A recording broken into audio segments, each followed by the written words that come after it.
The storm system hit Wilmington around 9 o'clock tonight, and the problem is it just hovered over the entire city. 30 seconds ago that standoff came to an end. Right behind us in the water is where that fuel tank dropped. And like you said, John, the problem is they don't know where that 650-gallon tank is. He doesn't appear to be a threat to any people. We just don't know what's going to happen once they try and pull him out. I might have to trade in my Honda for a Deer. They're talking me into it. John, I keep finding more and more dresses that I like. Right now, there are more weeds on this volleyball court than players. A heart-lung machine is on standby that gets help right to where they need it. Folks at Poplar Grove are hoping to recoup some of their losses and get ahead. Hey, John and Fran, we're live in the 1700 block of North Shore Drive. Right behind us in the water is where that fuel tank dropped. And like you said, John, the problem is they don't know where that 650-gallon tank is. Now, if you look over my shoulder, you can see that although about 100 or 200 gallons of fuel may have spilled into the water, you can't really see anything out there anymore, and people are swimming and surfing just like usual. We talked to a woman who actually saw the tank drop.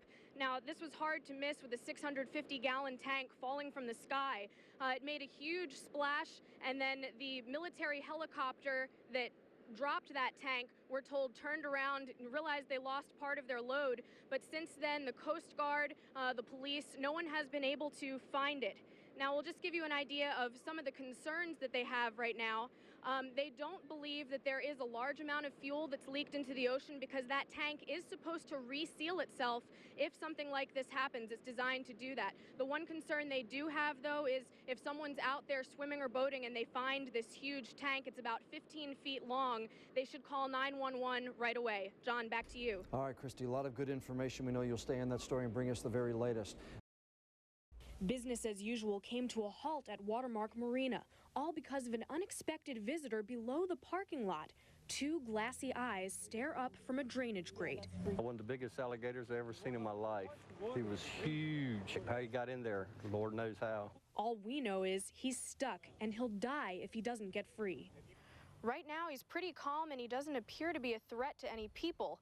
We just don't know what's going to happen once they try and pull him out.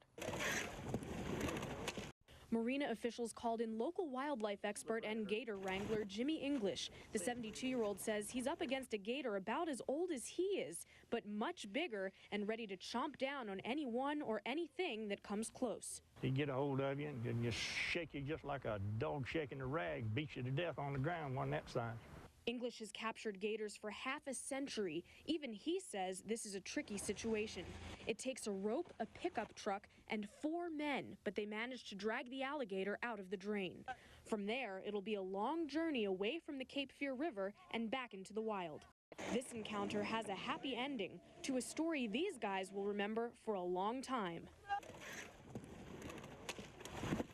In New Hanover County, Kristy Ondo, WECT News.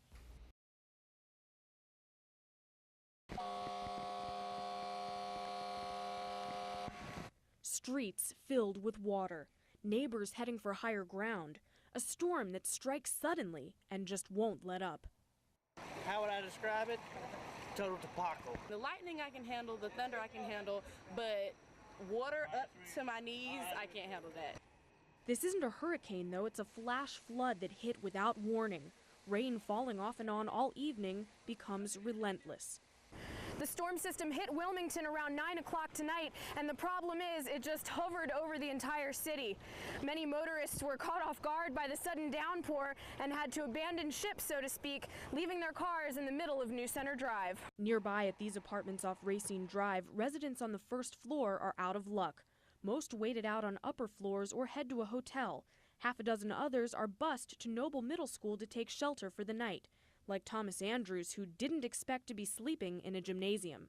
I've lived in Wilmington for 7 years, and I have never seen anything like this. I don't expect to see it again for another 7 years.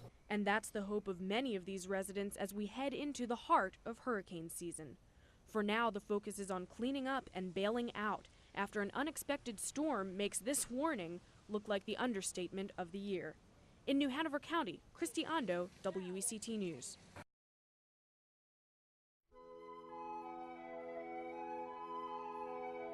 Welcome to the Coughlin House.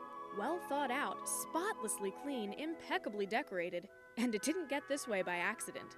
I did decorate this room entirely myself. My husband really didn't have anything to do with it.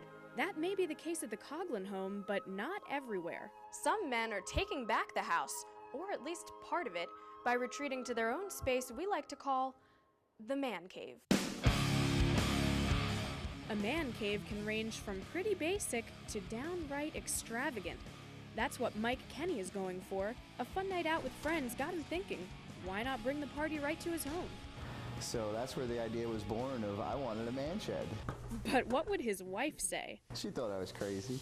But she went along with it, and while she may not mind the tribute to testosterone in her backyard, is the rest of the world ready to embrace the man cave? We do actually come in here and play chess. The plan is to build the bar in this section here. You know, the little needlepoint pillow is almost like another little piece of art. Thinking about putting like a fish net, like a heavy thick fish net. And so when you have a big TV, and they're getting bigger and bigger and bigger, it turns it into that's what that room is all about, is watching TV. We'll have the TVs.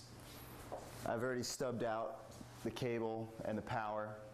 So 1, 2, and 3, and then the center TV on the bottom. It turns out the man cave may not be for everyone, but it's working for Mike and his wife. It's my getaway, just doing the construction and having buddies come over, and it's a really nice escape already. Kristy Ondo, Fox 26 News.